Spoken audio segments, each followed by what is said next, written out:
Hi guys, welcome to my channel Lakshmi talks. ఇప్పుడు నేను ఎక్కడున్నానో తెలుసా? Road to heaven. చూడండి,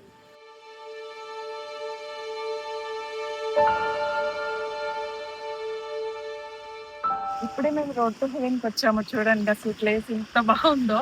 ఓ పక్క సన్ రైజ్ అవుతుంది, బర్డ్స్, మంచి గాలి. అసలు ఎంత బాగుందంటే ప్లేస్ సూపర్ అంటే సూపర్ ఉంది. నేను లైఫ్ లో ఇదే ఫస్ట్ టైం ఇలాంటి ప్లేస్ ఎక్స్పీరియన్స్ చేయడం. చాలా అంటే చాలా బాగుంది. అసలు సన్ రైజ్ చూడండి ఎంత మంచిగా ఉందో. చాలా అంటే చాలా బాగుంది. ఎప్పుడైనా మీరు రోడ్ టు హెవెన్కి వస్తే ఖచ్చితంగా సన్ రైజ్ అయితే మిస్ అవ్వకండి. చాలా బాగుంటుంది.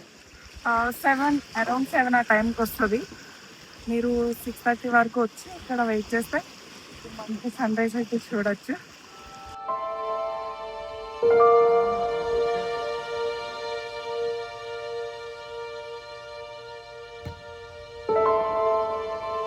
ఇప్పుడు మేము హరప్పా నాగరికత దగ్గరికి వచ్చాము. అంటే తవ్వకాలలో బయటపడింది కదా మన హరప్పా నాగరికత.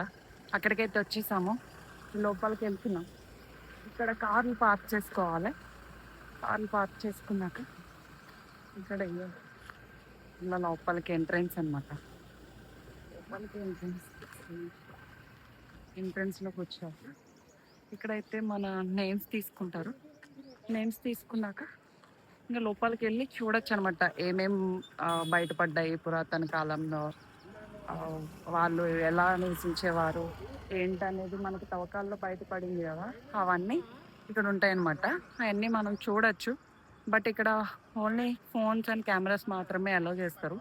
డ్రోన్స్ అవి ఎగరనియ్యరట ఇక్కడ.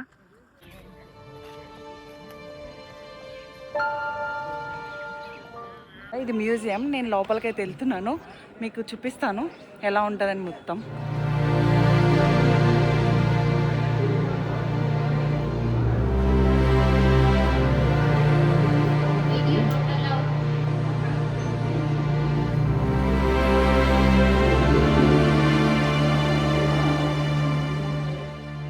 ఇప్పుడు మీరు చూసేది హరప్పా నాగరికత తవ్వకాల్లో బయటపడిన ఇది రిజర్వాయర్ అనమాట. ఒక 5000 ఇయర్స్ బ్యాక్ అప్పుడు నాగరికతలో బతికే ప్రజలందరూ కలిసి ఇట్లా వాటర్ని స్టోర్ చేసుకుని యూజ్ చేసుకునేవారు అనమాట. అప్పట్లోనే అసలు ఎంత టెక్నాలజీ యూజ్ చేశారంటే చూడండి అసలు ఎంత బాగుందో. ఇది మొత్తం రిజర్వాయర్ అనమాట. ఈ లోపలే ఇక్కడ బావి కూడా ఉంది. ఆ బావిలోని వాటర్ని డైలీ వాళ్ళు యూజ్ చేసుకునేవారు అనమాట. మనం 10th class 9th class text బుక్లలో చదువుతుంటాం, సోషల్ టెక్స్ట్ బుక్స్లో. ఇక్కడ మీరు చూడొచ్చు, ఇక్కడ పేర్లు కూడా రాసి పెట్టారనమాట, ఎక్కడ ఏం బయటపడ్డాయి తవ్వకాలు అని చెప్పేసి. ఇంగ్లీష్ అండ్ హిందీ, గుజరాతీ భాషలలో రాసి పెట్టారు. మొత్తం మ్యాటర్ కూడా మనం చదవచ్చు అసలు ఏంటి ఇది అని చెప్పేసి. ఇప్పుడు మనం ఇక్కడ చూసేదైతే ధాన్యం, గోధుమలు. అప్పుడు వాళ్ళు ఏ పంట అయితే పండించి కొంచెం నిల్వ ఉంచుకోవడానికి అని చెప్పేసి వీళ్ళు ఇట్లా స్టోర్ చేసుకునేవారు అనమాట. చూడొచ్చు మీరు. చూడండి ఇట్లా ఇక్కడ 4 ఉన్నాయి. కాకపోతే ఇంకా మొత్తం చాలా ఉన్నాయంట ఇట్లా ఈ ప్రాంతంలో. వాళ్ళు కొన్ని కొన్ని ప్లేస్లలో ఇట్లా ధాన్యము అండ్ గోధుమలు అవన్నీ స్టోర్ చేసుకోవడానికి ఇలా గోడౌన్స్ లెక్క, మనం ఇప్పుడు వాడుక భాషలో గోడౌన్స్ అంటున్నాం కదా, అలా వాళ్ళు అప్పుడు 5000 ఇయర్స్ బ్యాకే వాళ్ళు అంత టెక్నాలజీని యూజ్ చేసి ఇట్లా స్టోర్ చేసుకునేవారు అనమాట. ఇప్పుడు మీరు చూసేది ఇది బావి అనమాట. అప్పట్లో వాళ్ళు నీళ్ళు ఈ బావిలోకి వెళ్ళే వాడుకునే వాళ్ళు. ఇది చేదతో తోడుకుంటాం కదా మనం, ఆ టైప్ బావి అనమాట. కాకపోతే అక్కడ చేద కట్టేది ఉంటుంది కదా, అది కూలిపోయింది. ఇది మొత్తం బావి అన్నట్టు. దీనికి ఇట్లా ఇది పెట్టేశారు, మెస్ పెట్టేశారు. ఎందుకంటే ఎవరైనా టూరిస్ట్ వాళ్ళు వచ్చినప్పుడు ఏ ఇబ్బంది అవ్వకూడదని చెప్పేసి. ఇంకా ఇక్కడ ఈ పక్క కూడా ఇంకొక బావి ఉంది, చూడొచ్చు. ఈ బావి వచ్చేసి కొంచెం మెట్లతో కిందకి దిగి అక్కడి వరకు, ఆ మెట్ల వరకు దిగి అక్కడి నుంచి వాటర్ తీసుకునే వాళ్ళు అనమాట.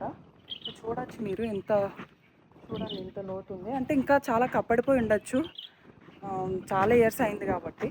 అప్పట్లోనే ఇలాంటి బావులు వాళ్ళు వాడేవారు అనమాట, అప్పటి ప్రజలు వాడేవారు అనమాట. చూడండి మొత్తం మనకి ఇలా గుడిసె రూపంలో కట్టుకొని ఉండేవాళ్ళు అని చెప్పేసి వాళ్ళు మనకి ఇట్లా డిజైన్ చేసి ఉదాహరణగా చూపిస్తున్నారనమాట. చూడండి, ఇది మొత్తం వెదురు కర్రలతో కట్టారు. ఇక్కడ వాష్రూమ్ కూడా ఉండే, అంటే మనకు ఒక ఎగ్జాంపుల్ కోసం ఇట్లా కట్టి చూపించారు అనమాట. ఇప్పుడు నేను హరప్పా నాగరికత అయితే మొత్తం చూసి కంప్లీట్ చేసుకుని వుడెన్ ఫజిల్స్కి అయితే వచ్చానమాట. ఇక్కడ వింత ఏంటంటే ఒకప్పుడు వుడ్ రూపంలో ఉండే చెక్కలన్నీ ఇక్కడ ఇప్పుడు ఒక శిల్పాల లెక్క అయిపోయాయి అనమాట. అంటే ఒక స్టోన్స్ బండరాయి లెక్క అయిపోయాయి అనమాట. అందుకని చెప్పేసి ఇక్కడ వుడెన్ ఫజిల్ అని చెప్పేసి ఈ ప్లేస్ అయితే క్రియేట్ అయింది. చూస్తున్నారు కదా, ఇవన్నీ స్టోన్సే. ఇవన్నీ ఒకప్పుడు వుడ్ అనమాట. ఇవన్నీ స్టోన్స్ లాగా మారిపోయాయి. ఇక చూడండి అసలు బ్యాక్గ్రౌండ్లో లొకేషన్ ఎంత బాగుందో చూడండి. ఒక పక్క ఈ స్టోన్స్ అన్నీ ఉంటే ఇక్కడ మొత్తం ఇదంతా ఒక రివర్ అయితే ఉంది. ఇది ఇక్కడ ఊరన్నమాట. చూడండి, ఇల్లులు అన్నీ పెంకుటిల్లులే ఉన్నాయి.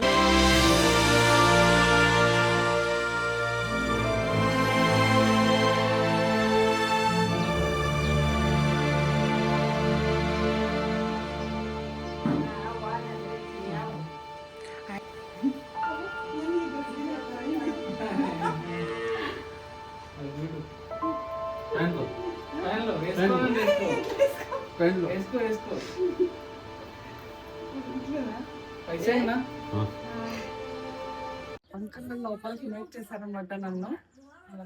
వాళ్ళ ట్రెడిషన్ డ్రెస్ నాకు వేశారు, ఆంటీతో వేయించారు. చాలా బాగుంది అసలు. వాళ్ళు ఇంత ప్రేమగా లోపలికి ఇన్వైట్ చేయడం, వాళ్ళ కల్చర్ డ్రెస్ వేయడం, అసలు వీళ్ళే స్టిచ్ చేసుకుంటారంట. ఇది మొత్తం తయారు చేయడానికి ఇట్లా సెట్ వారికి జాకెట్ ఓనీ కలిపి 1 year పడుతుందంట. ఒక డ్రెస్ తయారు చేయడానికి 1 year అంట. చూసుకుంటాం, మనమైతే ఒక రోజుకి ఒక డ్రెస్ షాపింగ్ చేస్తాం. ఇది చూడండి, ఒక డ్రెస్ 1 year అట మొత్తం తయారు కానీ. మీకు ఎలా అనిపించింది?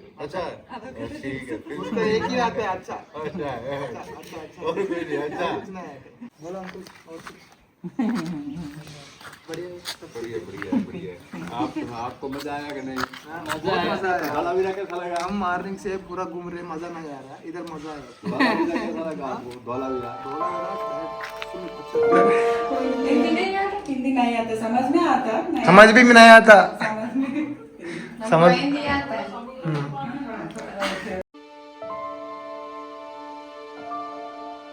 बाय बाय जी.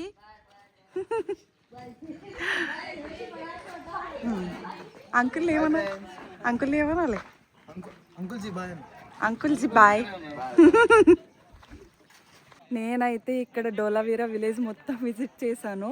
అంటే మొత్తం కాకపోయినా కొంచెం ప్లేస్కి అయితే వెళ్ళాము. అక్కడ వాళ్ళు మమ్మల్ని చూసి చాలా బాగా రిసీవ్ చేసుకున్నారు, చాలా లవ్ చూపించారు. వాళ్ళ ట్రెడిషనల్ కల్చర్ని, వాళ్ళ డ్రెస్ అయితే నాకు వేశారు.